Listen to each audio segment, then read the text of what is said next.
So today's podcast guest is June O'Brien. I've known June. I affectionately call her June from the moon. I have known June for over 30 years. And I met her and her then husband in Canberra at the local pub. We met and we just became instant friends. June and came to live with me for a little while she was in between houses. And June is just all about fun. June has this zest for life, and I really want to chat with her. And she has also this really special principle that she loves to live by. And I want to find out all about that today in the chat.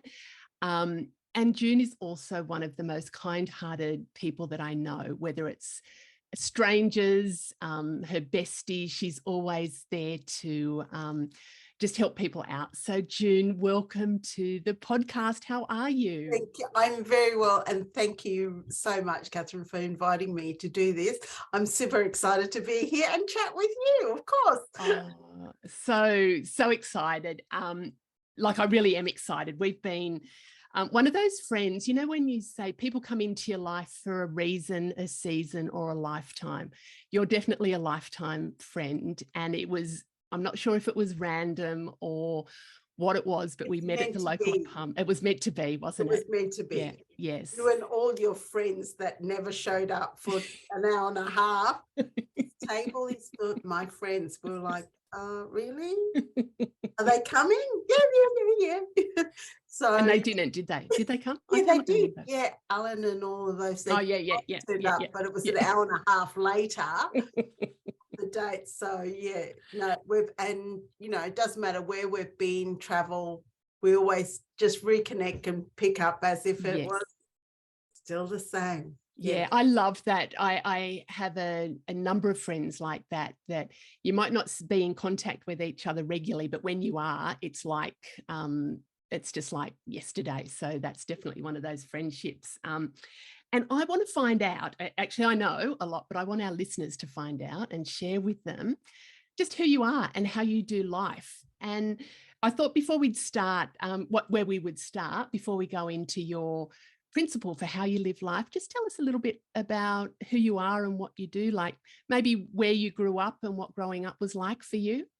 Yeah, so I grew up in New Guinea, so a little place called Wewak, which is on the coast. And just a little bit of my background is on my mum's side, she's Danish Micronesian. So my granddad on my mum's side actually comes from Denmark, from Copenhagen. And then on my dad's side, he's part Chinese, New Guinean. So his dad came from China, his full-blooded Cantonese, came from China and ended up during the war was cooking for the Australian Army. So, and it was really interesting for me on my journey when I was writing a bio about what I'm doing now. So I'm in the tourism industry. So I do food and wine tours in Geelong. Wadawurrung country is where I am.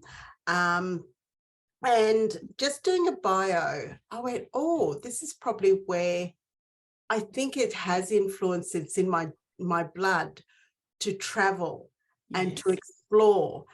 And it actually, I just went, wow. That's why I think I've always felt comfortable with travel and meeting people. Yes. Then apparently after the war, my mother she was very good with different languages, picking up dialects really amazingly. Not like myself. I mean, I struggle with that.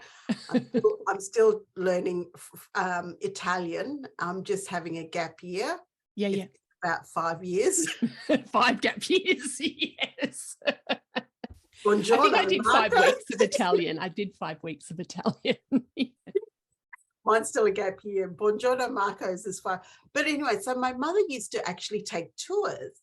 Oh, interesting. The war. And she used to take the Japanese and show them around. This is way after. And the Australian delegates. My dad was in the army as well. So it's again, I will go back. I'm like, that's really interesting. it's sad when you don't ask them as you Yeah. get older. Yeah. Dad's part Chinese, New Guinean, mum's Micronesian, Danish.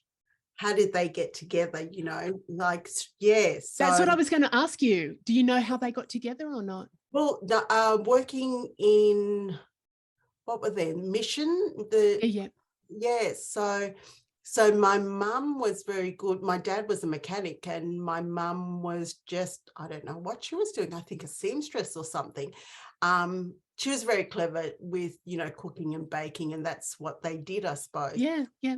So the cooking side again, and my dad's a really good cook, and I'm like, yeah, so this is where it comes, you know, my grandfather on my dad's side baking for the Australian, like they just knew and found that he was a really good baker.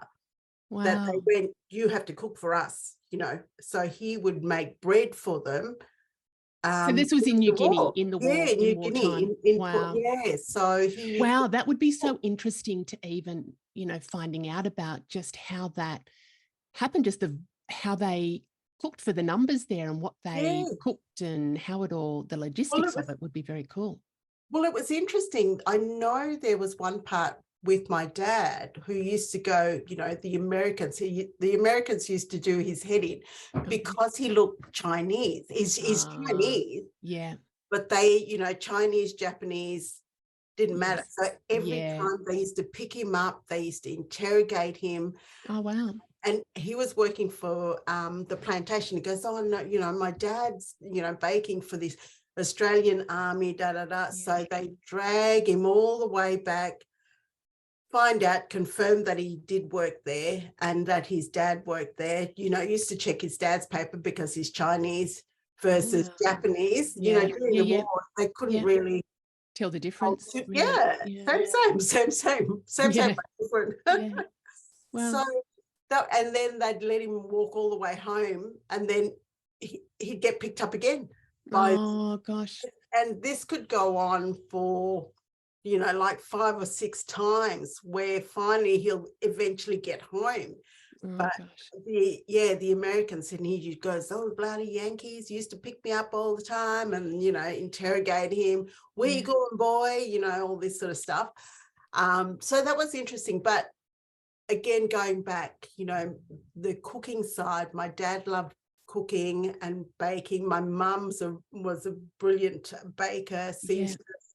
And I didn't pick up any of that sewing stuff, but cooking. But the cooking you definitely did, I remember. Yeah. I love exploring places. I like going down different tracks and going, oh, let's go and have a look at that.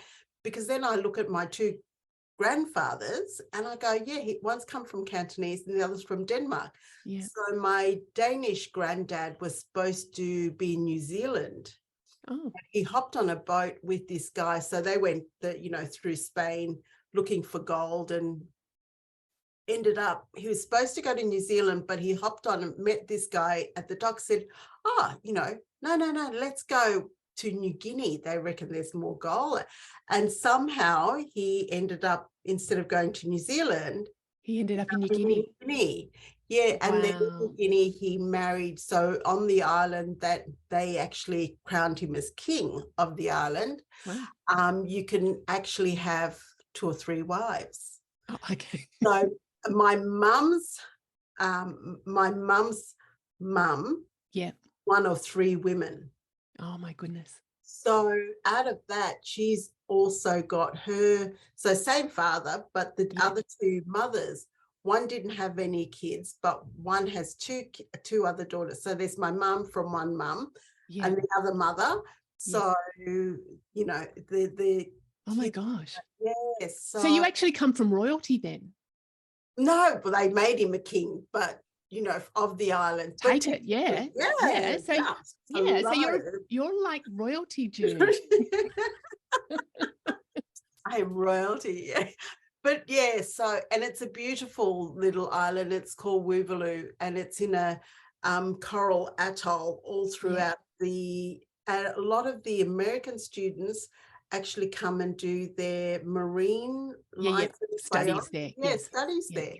So it's a beautiful, so for me, that was another thing, is I've traveled around. Have you been there? Have you been to? Yeah, love it. It's wow, just that would have just had beautiful. so much meaning as well, Yeah. sort of having that family history there.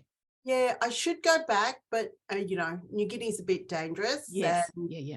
as much as it's beautiful, my family always keep on asking, how come you haven't brought your family here? I went, yeah, rubbish. It's too dangerous.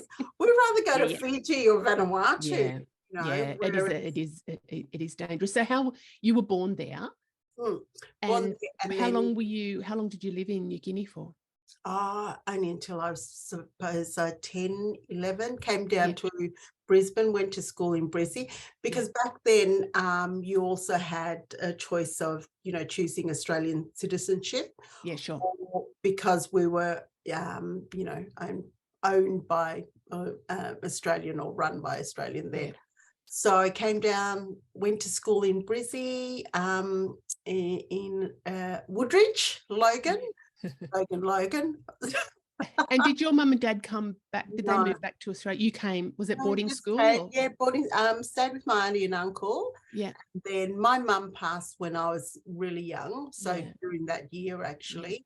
Oh. And so I only just, my dad, so stayed with my auntie and uncle, went to school in Brisbane, and then went to Charters Towers, went to boarding school in Charters Towers.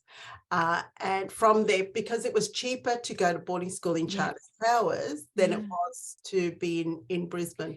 Can you, June, because a lot of the listeners are international, Queensland is Northern Australia. Where's Charters Towers? Charters Towers is inland from Townsville. Yeah. So it's about 2 hours inland. So you've got, it's far north Queensland, isn't it? There's far north being Port Douglas. Yeah. Then Cairns, Townsville, and inland from that. So it's a big magnetic island, Badara. Sort of. It's more of an international area, and then it's then you've got Capricornium, then Brisbane. Sort of gives you an idea. So it's cowboy country there. And Malakip is sand mounds that ants just I've seen those. Actually, that would be interesting for people to have a look at, those big ant mounds. They're amazing. So June, so you were at boarding school, and what did you do after boarding school? So after that, I was actually quite lucky. So I went to school in Charters Towers, and then whilst I was finishing my year 12, I happened to work for a travel agency. Yeah. So that was really, that was quite lucky. After school finished, I decided to head to Cairns, and thinking, I'll try and get into travel. Now a job came up on the paper, and I thought, where is this place? Port Douglas. I'll just apply. I applied for this position, and I didn't know where Port Douglas was back then. And so I ended up in this little town that was, so this is going back 85, 85, before Christopher Skase started building the Marina Mirage. So he started that in Port Douglas the year that I got there. So that all that bill started way back. Wow. And so travel, so I met this amazing lady. Her husband was a bit different, unusual, but that's when my career of travel started. And it was something I actually recall. I've always wanted to travel. Yeah. And so, so Port Douglas had fabulous time, the rich and the famous who came. It's rich and famous and party. It's just a beautiful place, isn't it? Yeah. Constantly. Yeah. And then after that, I'm very lucky to make some really amazing, meet and make some really genuine friends as well, who I still catch up with.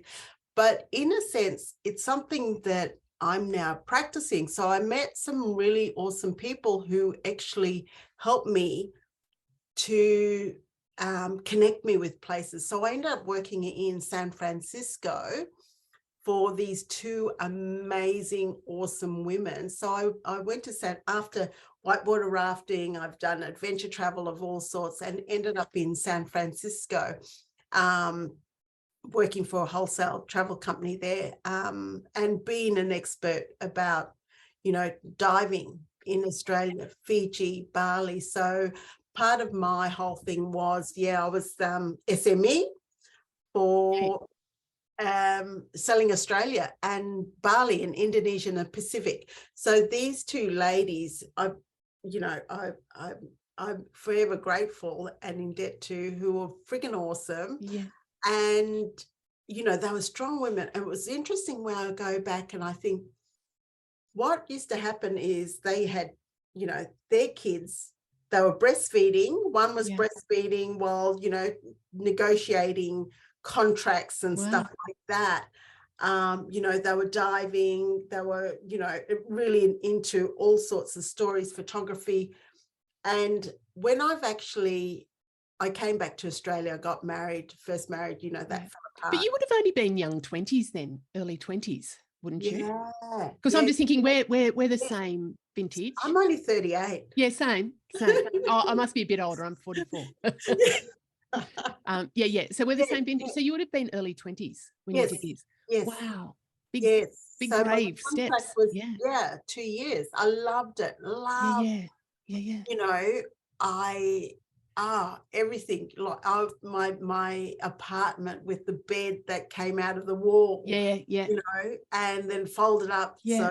So, it was really expensive. Like I probably would have had,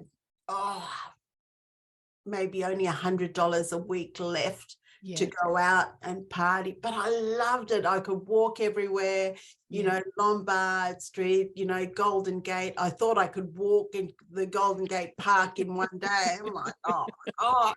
Actually, I haven't been there. I haven't been to San Francisco. Yes, I would loved it. Loved living there. Got to travel down the coast and went out to Napa Valley and Las Vegas. Spent a lot of time over there back in the day. So it was loads of fun. And so a bit of a risk, a bit of a adventurer, would you say? Yeah. That's the sense I get. And you're sort of talking about that sort of, maybe it's in your family lineage and in your blood, but that's when I met you. You just had this zest for life and everything was an adventure. I would say everything was an adventure, even just, catch-ups and things. I'm always curious. I'll make time. Curious and I'll make time. Yeah. So if someone, if I'm coming somewhere or you're you're coming, I will make the time to meet. I'll do whatever. Wow, that I can put some pieces together now in even just those little bits that you've talked about, just that family lineage. It's a little bit of that nature versus nurture, isn't it? Is it in your blood or is it through experience? I personally think it's a bit of both. I think it's a bit of both. I think we're wired a certain way and we come in with certain, attributes, and then the experiences we have sort of shape those as well. So, so what happened? You moved back to Australia? Moved back to Australia, moved back to Cairns, went up to the Tablelands, lived in the Tablelands there, and then came down to Canberra. Moved to Canberra, That would have been was that a shock? Because Canberra, for those in Australia will know, we're the capital of Australia. We're halfway between Sydney and Melbourne. Where June moved from was on the coast. It was tropical. It was kind of holiday. People went there to holidays. Canberra is the seat of Parliament. Basically the Barrier Reef. Is where you came from. Yes. So, came into the political capital. I mean, that's not all Canberra is, but but you still stayed in tourism there, didn't you? Yes. So came in, still, worked for a couple of, literally I've worked for, I think there's not one travel industry or agency that I haven't worked for. You name it, I've been there, I've worked there. Do you know what I remember? Because when I travelled overseas, I went overseas for 6 months and you were my private travel agent to organise my trip when I worked out where I was going to go and things like that. And that was pretty cool. That was pretty, because you had all this, you'd been to a lot of the places that I was going to, and you were sort of able to give me that personal recommendations, which was very cool. Yeah, and I love that. And if I don't know about it, you find it. I always find out. Yeah. And I still have friends going, geez, June, though, when you first started out, I think one friend reckons that I tried to send them. Back in those days, we used to have we didn't have computers. No, it was all, you had to. Manual. Yeah. These books. And all the tickets were handwritten. Like I had my bloody tickets that I guarded with my life that I didn't want to lose, and my traveller's checks. And oh my God, I've just got, sorry. Yeah, I won't talk about, but some of the situations I got myself into, it's just like, oh my God, Catherine, you really, I look back on it and going, because I would have been 24 when I was traveling on my own, just a solo woman, and pretty naive and pretty like, some of the things I think about, it's just like, shit, I'm lucky I got through that experience. Yeah, but I think that, you bring that karma, always karma, is it? Yeah. When you have that, when you just open to travel and open to meeting, you do have a great time. Yes. And, I think of that. I think of, we were in France, and I think, I went to a French hairdresser, and I wanted to get my hair straightened, and I thought, gee, I'm sitting there and I'm explaining, and they're and I'm thinking, I could end up with either massive perm, I could be red hair. I don't know if I wanted my hair straightened, I want to look glam. And I'm sitting there going, and then I went, what the hell? What the hell? If I have permed hair, that'll be hilarious. If I walk out red hair, I wanted blonde tips and all that. Anyway, and when it was done, shit, I look good. I look so good. So I walked past my now husband. So I got rid of the old one, got in a new one, and he didn't even recognize me. Anyway, so I'm like, shit. I walked past him. He's like, you looked up twice. Anyway, so long story short, but talking about travel, we met the waiter, and we said, hey, can we want to go and listen to some jazz. It's our second last night in Paris. He said, if you wait, you can come with me. So he ended up taking us to this waiters club. So we even got the bus ticket for us with him to this waiter club. And then we met all his other waiter. Everyone's in transition because they finished their shift. And then he then put us on a bus to this nightclub that was, we had no idea where we were. And it was a big wooden door. He explained to the taxi driver what he had to do. And the taxi driver took us there. The little slide window opened, and this guy, and then he shut, and then he opened the door. In, and we went into this underground sort of club, jazz club. That had, Heineken was friggin' $28 a bottle for, beer. And it was like, wow, amazing. Anyway, but we could have been anywhere. And you wouldn't have had that experience had you not just asked. Taken that opportunity to ask. And just gone, gone with it, instead of gone, anything could happen. We didn't do that. We just jumped. Let's go and discover, and when we finished, we had a couple of beers, had a look. It was great jazz. And lucky, I said to my husband, not husband then, I said, Tim, how do we get home? And he said, hang on. This is before Uber. This is before Uber and stuff. We had a receipt, but he got the bouncer. We got the bouncer to hail a cab, and we couldn't read where we were going. And so back to our hotel back in Paris. So we didn't know where we were, Yeah. Latin Quarters, Saint Germain, whatever. How we got back, you know, we thought we could hook up anywhere, but dropped us off, not a problem. So all our travel experience, I think, is when you're open to. Yeah, bloody hell. I had in Paris, I was got the train from England across to France, and I was 24. And, you know, you used to book, I think you booked my tickets for me and stuff, but you would get the overnight train so you didn't have to pay for accommodation. That was my tip, remember? That was your tip, yeah. And then anyway, got into Paris at, you know, it was midnight. It's just like, I'm not paying for accommodation. And I'd met up with these two American guys on the train. We were just talking. I said, where are you guys staying? And they said, we're not paying for accommodation. We'll just sleep on the footpath. And I'm like, oh, okay. That sounds good. And I was the one, I had a sleeping bag. They didn't even have sleeping bags. They said, you can come and sleep with us if you want. I'm like, oh, okay. So I just went with them and we set ourselves up on this footpath. I had no idea where we were. And they said, you can sleep in the middle because you're the girl. We'll keep you safe. I'm going, oh, okay. So and we're sleeping there. I don't think I got any sleep, but in the middle of these two guys. And then we're in the front of this shop and somebody came out and they put this roll of carpet over the top of us to keep us warm. And it was kind of like, oh, that's really nice. So we did get maybe, I don't know, 10 minutes sleep. And then the next morning, we went back to the train station because we put our backpacks in the luggage hold. Yeah. And they said, where are you heading off to? And I said, oh, I'm just going to go and see if I can get a hostel. And they said, yeah, I reckon we'll do that too. And so we hung out for a couple of days. They were really great guys, but that could have ended very, very differently. Yeah. And you know, naivety, but also just trusting. Yeah. And I think that's it's a good thing with that, because you're trusting your gut, and that's where.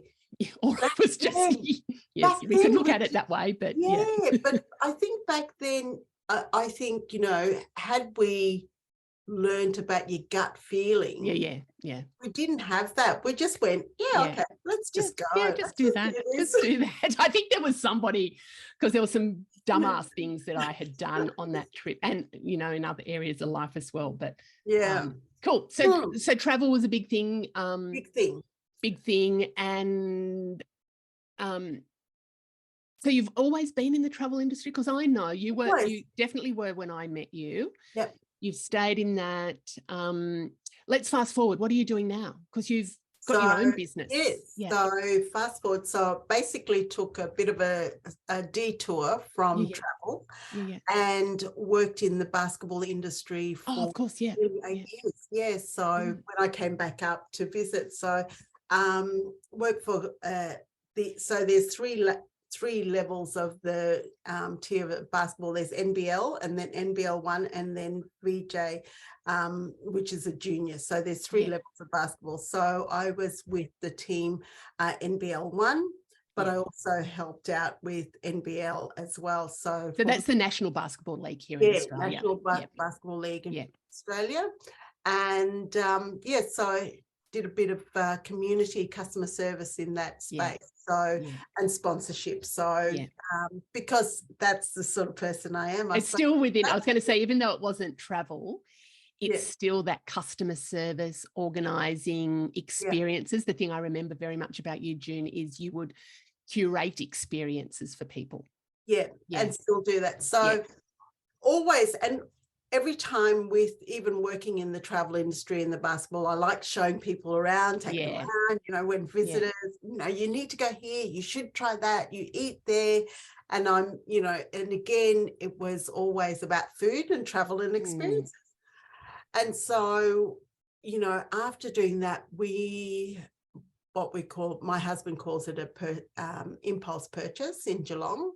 So I bought a house, and he's so that's a Victorian coast. So how far from Melbourne are you? So we're an hour, just an hour west or southwest of Melbourne. Yes, so the other airport. So the Spirit of Tassie comes to Geelong. Oh, does it? Yeah, that goes to Tasmania, the ship that goes to Tasmania. So there's a lot of things here. And I think one thing, if you've got international people, that they may know that Geelong is actually a UNESCO city of creative designs. And refrigeration was invented in Geelong. Did not know that. Yes, so refrigeration. Also, Geelong actually had the first telephone exchange here. So that actually connected the world. Wow. So, yeah, so refrigeration. The other thing is there was a jeweler designer who actually invented the decimal point. So for me, making the move to Geelong, I'm like, wow, and it's such an entrepreneurial place and space. I went, yeah, I like it. So I met some amazing people who said, yeah, you should, all my friends used to go, you should do travel and tours, June, start your own business. And I think sometimes, again, when I was in Melbourne, you sort of don't see outside. You just day in, you do your, get into your little paradigm, you get into you kind of get blinkers on, don't you? And just, this is your day to day. It's just moving through the motion. You get up. In saying that, I love what I was doing in the basketball space. That allowed me that opportunity of like, oh, there must be more. I could do this. Sure. And working remotely. So I got to go, I can be in Noosa, still working, doing basketball stuff. And I went, there's got to be more. So I started discovering all of these different things. So when I came to Geelong, I went, wow, all of these people go, you can work remotely, you can do this, you can start, you do this, we'll help you, we'll connect you. Wow. And I'm like, wow. So lots of opportunities and possibilities for you. Possibilities. So for me, I think had we not moved here, I don't think I would have started my own travel business. Yeah. So anyway, I went, all right, I'm going to try this. So, and that's it. It's always, have a go. Then, so 2020 pandemics, came in. I decided I'm going to start my travel business. Oh, wow. So, started during COVID. Yeah. And everyone went, wow, that would have been hard. Tourism. Yeah. In the pandemic. And for me, it was when is a good time to start a business? Just start it. Whatever. Just do it. Give it a go. Just do it. Have a go. Have a crack.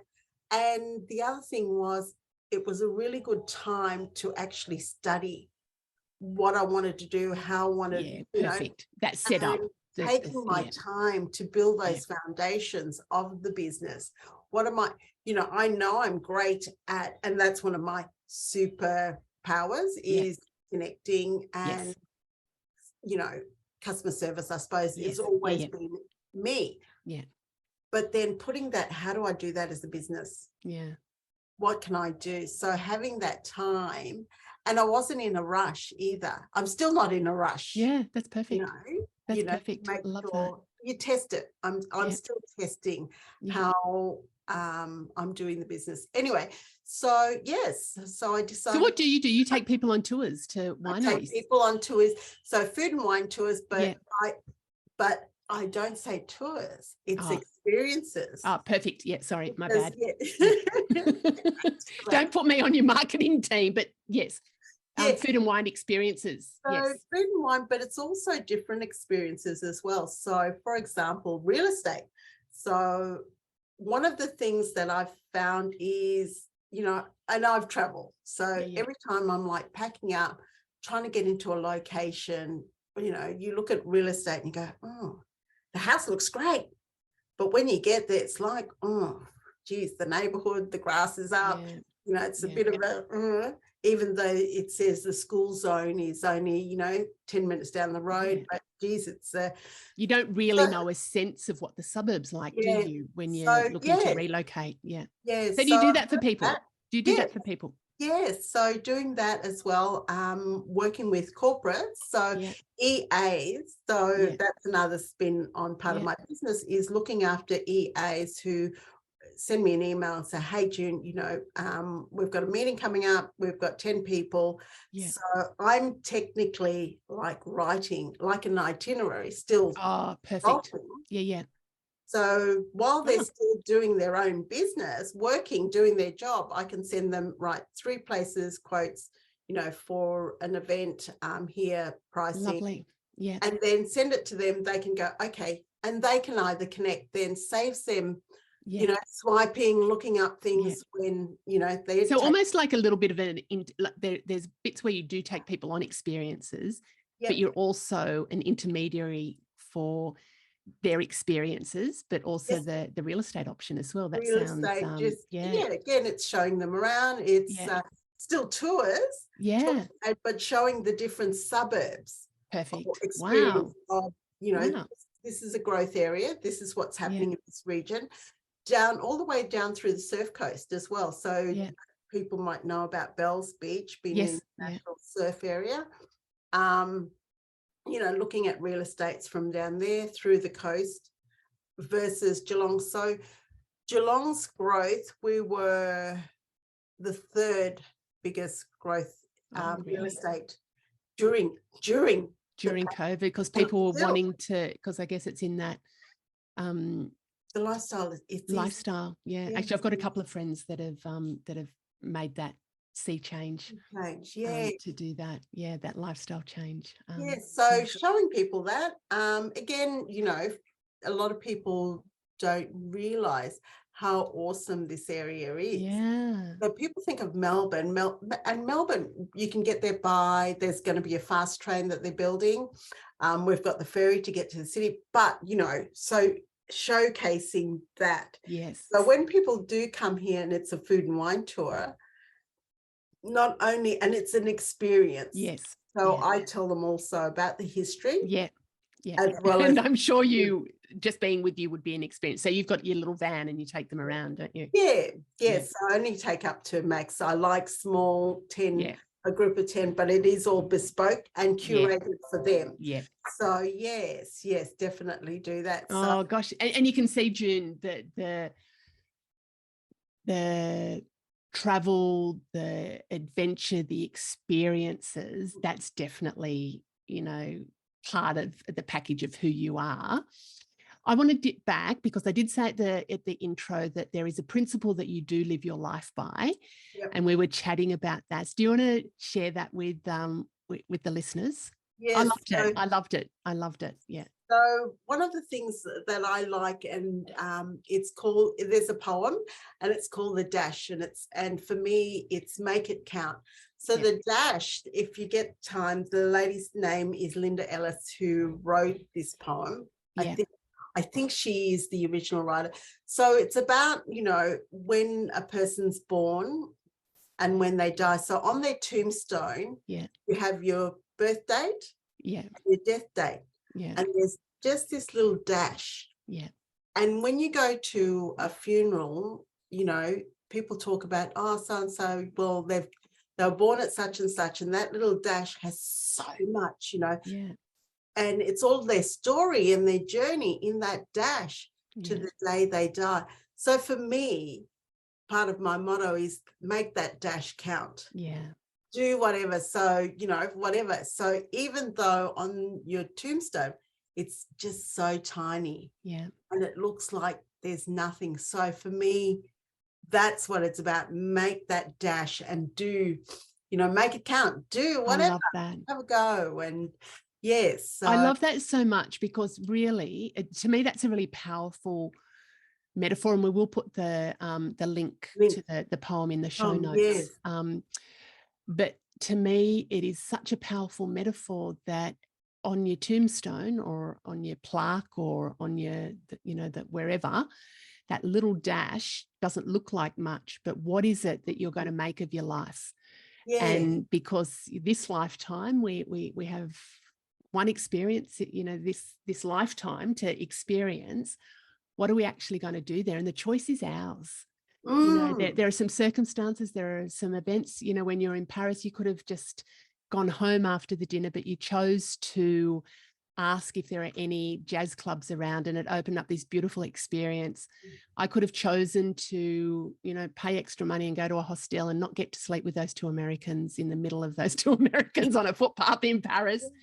It's a, again, it's our connection when we met, have you gone, sorry, because you said, we're waiting for friends. And I could easily have gone, oh, all right, Oh, fuck you. Yeah. we can't sit somewhere else. An hour and a half later, still no one. You're just sitting there with your table by yourself. Yeah.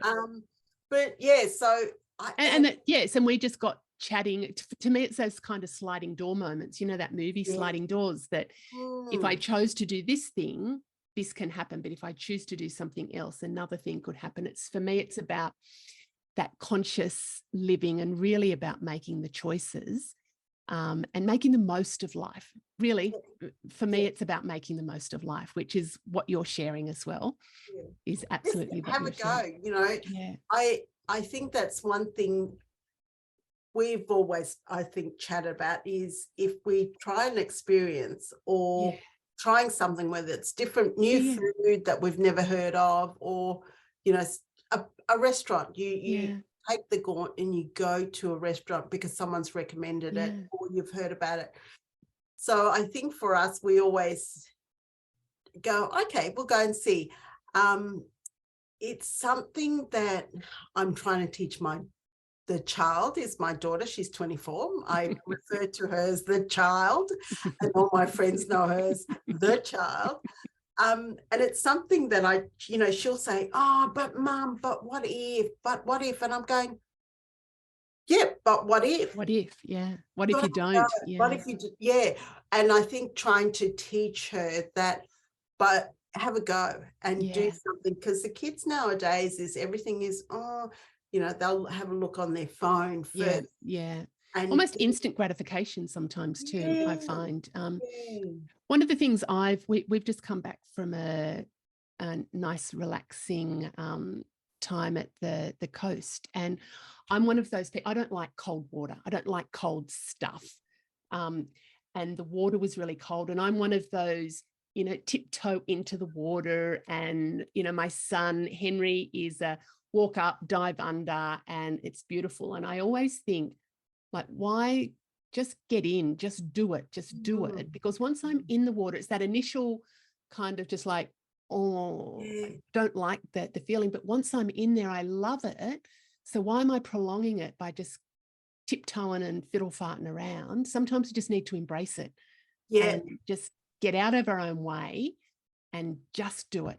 Just do it. And it's something, actually, it's interesting you say that, because I only last year, the year before really, had that change of mindset. So I do listen to an awesome lady, her podcast, Sarah Grimsberg, and she's a local Melbourne girl, and she's just amazing. And the different people that she gets to interview, like yourself, it's all that positive affirmation and all, and that practice. And that was one thing I went, so one of my friends said to me, hey, June, will you come swimming with me? And, see this? I like 28 degrees plus warm. Yeah, me too. I was saying to John, I'm 28 to 32 degrees is my optimum. It was fucking 42 in, sorry, excuse language. It was 42. That was hot. It was hot where we were. Nice. It was a bit outside. No, that was just a little bit outside outside the water. Yeah, nice. But so this friend said, oh, and I went, oh. Yeah. Oh, okay. She said, no, we'll go in summer. Yeah.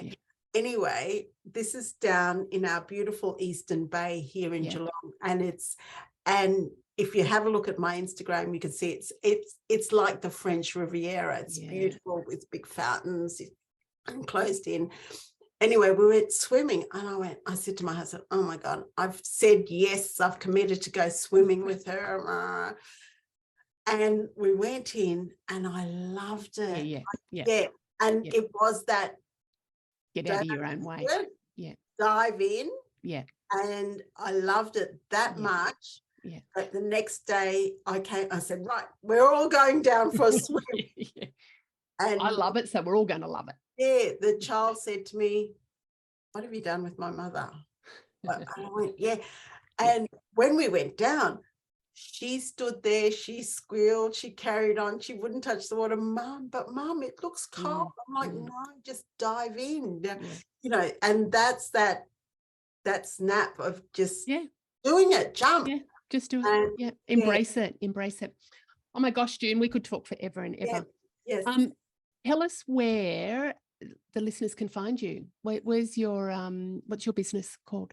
So the business is called Epic Taste Experiences, and yes, operate out of Wadawurrung country, which is Geelong, which is just outside of Melbourne. And you can also follow on Facebook or Instagram, LinkedIn.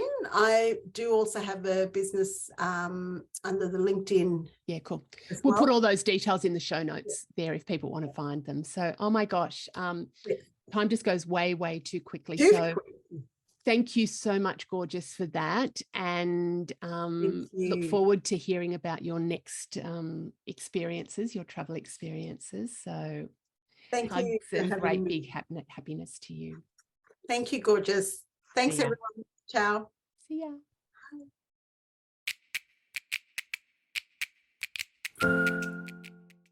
Okay, we're back for some bonus goodness that, and I just wanted to talk with June more about the dash and making life count. So we're definitely going to put that link to the poem. What are some of your daily practices, June? I'm just going to do quick fire questions. What are some of the daily practices? Because we talked all about embracing and giving things a go. Do you have any sort of daily practices that help you make the most of life? Yeah, to get out of bed. So it's something that someone told me. You basically have 4 seconds to decide whether you get out of bed or you sleep a little bit longer. You hit sure. So I'm quick to always get up. I do stretch. I do practice yoga in the morning. So I follow a lady, Cassandra, on YouTube. She's awesome. Sorry, maybe not plug. And it's just 10 minutes of stretching and then being grateful. And it's always really good. And if I can, try to get down to the beach to swim in the morning and get back, because I think that then is a really good start for your day. That trying to, pick something that is, what am I going to accomplish today? Always try, and I do that, and I always make sure I think of that. And then just the grateful, and quite often I think my husband calls me an oversharer. I am, but I'm always, I have a look at emails if I can help anyone. So I'm also involved with the young tourism here in Melbourne, and that's something about giving back. And going back to when I first started, the people who had helped me to get the job overseas, I think, well, now it's my turn. If I can help anyone in tourism get started. And so that's something that I try to do and get involved with also on that sporting side. One of the big things that I look at is young girls between the age of, say, 14 to 18, to somehow get them to stay in sports and play sports. I think there is a lot of dropout rates for young girls. I know with rowing that I was involved very much with rowing, and there was a lot of studies done around why are girls dropping out at certain ages and things. So that's great. That's part of the passion of that, but also if we can help them change that mindset. Because I think, like I say, when we were that young, we were traveling and we just had to go. We didn't have all of this. I don't think that voice to tell you. I think the big thing for me, the difference is not having social media when we were growing up. There wasn't a lot of this, oh my God, my life has to look a certain way, or, social media is great and there's a lot of, useful resources, but there's also a lot of stuff of that comparison trap of, if I do this, then I'm going to be judged or whatever. So, I think that's awesome, that giving back. But that's that trying to get that and trying to tell young crew that dash. Yes. Yeah. Do it. Have a go. And quite often I will bring and tell them that, and they go, oh. And And it's also about too, there was something I was reading this morning about failure. To me, I don't really use that. Yeah. The term failure is there, absolutely. But for me, it's about, I don't define myself if I don't get it the way that I expected it to be, because maybe that wasn't the best way to do it. I always look at what can I learn from this and what do I need to know from what happened, and then how can I move forward. So it's not necessarily about saying, oh, I failed, therefore I'm wrong, I'm bad, I can't do it, I'm never going to try it again. I flip it around and go, well, okay, that wasn't my best work, or that didn't work out how I was expecting. Is it choosing the word? The word failure, yeah. It's like, I suppose, quitting. Yeah. So our daughter, the child, decided she was going to, she said, I'm quitting uni. And I said, no, we don't use the word quit. She goes, why not? I said, because that is just, it's almost like giving up. For me, that's a giving up thing. Yeah. And failure, I think the word failure is the same. I think it's using another word. It just didn't work. Yeah.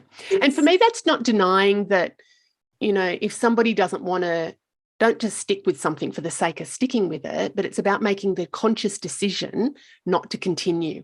To me, that has a very different energy than quitting. Quitting is giving up. But if I've made the conscious decision that I no longer wish to pursue this, then that's a different.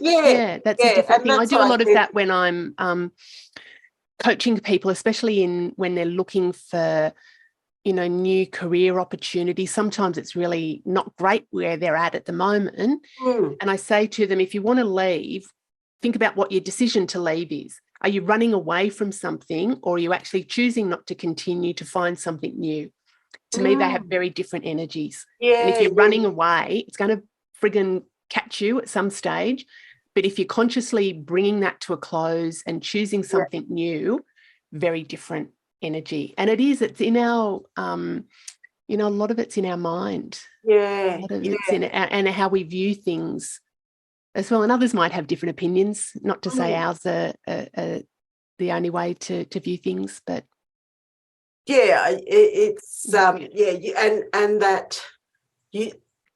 that word of you have a choice. Yeah. And that's a big thing. People use it. Oh, you have a choice, but you do have a choice. So I get a lot of resistance from some people when I say you have a choice, and people go, well, actually I don't have a choice. Life, I don't have a lot of money. I don't have my relationship is crumbling. I don't have a choice. And it's like, well, you do have a choice in how you respond to the situation. And I'm not saying it's easy. I don't ever want people to think that, this Pollyanna kind of view of the world, but I think we do. We always have a choice. And by not making a choice, not making a decision, is actually making a decision. Yes, that's right. Well, and I've said that to and friends. I mean, you do have a choice, actually. Yeah. It's whether you want to. Exactly. And I think that's what I become a bit unpopular sometimes, because people don't want to hear that. It's just like, I want to just sit in my misery, just fuck off with your bloody, It's just like, well, sit in your misery, that's fine. But if you are going to stay stuck in your misery, then that's your choice. And I'm all for a pity party. I'm absolutely all for a pity party, being angry and sad and stuff, but I don't stay there very long. No, you don't. Because you go, okay. And again, it's like, stop yourself, bit of a bitch slap, move on. No. But again, it's and I bring that back to always being conscious of do something, because I think for me, and you're the same. We don't waste our energy on having shitty moments or something. We like to have a laugh. And you can't take yourself seriously all the time. So it's like, not for too long. There's somebody there that bloody snaps you out of it. So but it's such a. But so when I always like to think of that. What am I going to do today? That's that dash. Make it count. What are we going to do? Have a go. And I'll throw in. So I'll just share this quickly if I can. So when I made this my husband says, impulse purchase for Geelong. Yeah. The child said, Mom, Geelong's the hellhole. I said, really? I said, have you lived there? Yeah. She goes, no, but it looks it. I'm like, well, we don't know. Yeah. And then my husband said, bless him, he goes, but what if I don't like Geelong? I said, well, we have a choice. We can sell it, we can rent it, we can flip the house, we can move. We have a choice. Yeah. Anyway, and then I explained to the child, I said, you know what, this is what happens. I said, sometimes your mother tends to jump. Yeah. And then she'll look back at your father, and sometimes he'll go, all right, I have to jump. Yeah. And I said, so sometimes he does try and pull the handbrake on, which makes it the balance. Yeah. But I said, sometimes, he's now learned and we'll be driving along and I'll go, let's go down that road. There looks, a sign. And so we go off. Yeah. And so he's now starting to be a bit more relaxed about that. We are, we'll go down dirt roads, and sometimes I think, and it brings me back to that Stephen Covey. Yeah. Sometimes if there's a roadblock, what do you tend to do? You can always bash through the walls, you can go around, become a four-wheel drive, and go over, around, dig a hole, go under, So I use a lot of that, but it means just having a look. Yeah. You don't know what's down that road. I get very much a sense, and I think I'm similar to you as well, about trying new things, but not being. I'm not reckless. Like if I'm, looking for opportunities, I will absolutely jump into the opportunities. But I also do a risk assessment around it. Like not everything, but I'm not reckless. I'm not just like, even sleeping with those two Americans. It was kind of, some people go, holy shit, that's stupid. But I did do kind of going that, we're in the place, there's lots of bright lights. We're in a fairly main thorough. We're not going down dodgy alleys and stuff like that. So but I think that your gut would have told you're comfortable, you're safe. Yeah. Yeah. And that's a big thing, is that learning to read your gut. Yeah. I think and as you get older, you go, some things you go, Do you know what? We'll jump off in a minute, but one of the things with my Happiness Lounge, the membership club, we've got an upcoming masterclass is about how to access your intuition, and that's about reading your gut. So when you say that to me, it's just like, I get that. There are some people who maybe aren't as familiar with what their gut is and their intuition. So I'm going to run a little masterclass around how to do that. So that'll be fun. Yeah, that'll be fun, because there's different types of intuition as well. That's great. So let us know, and I can post that as well. I've got some friends who we could include in that, and they'd love that. Yeah. Awesome. All right, gorgeous. I think we'll bring it to a close. Could talk to you forever and ever and ever. Hugs and great big happiness.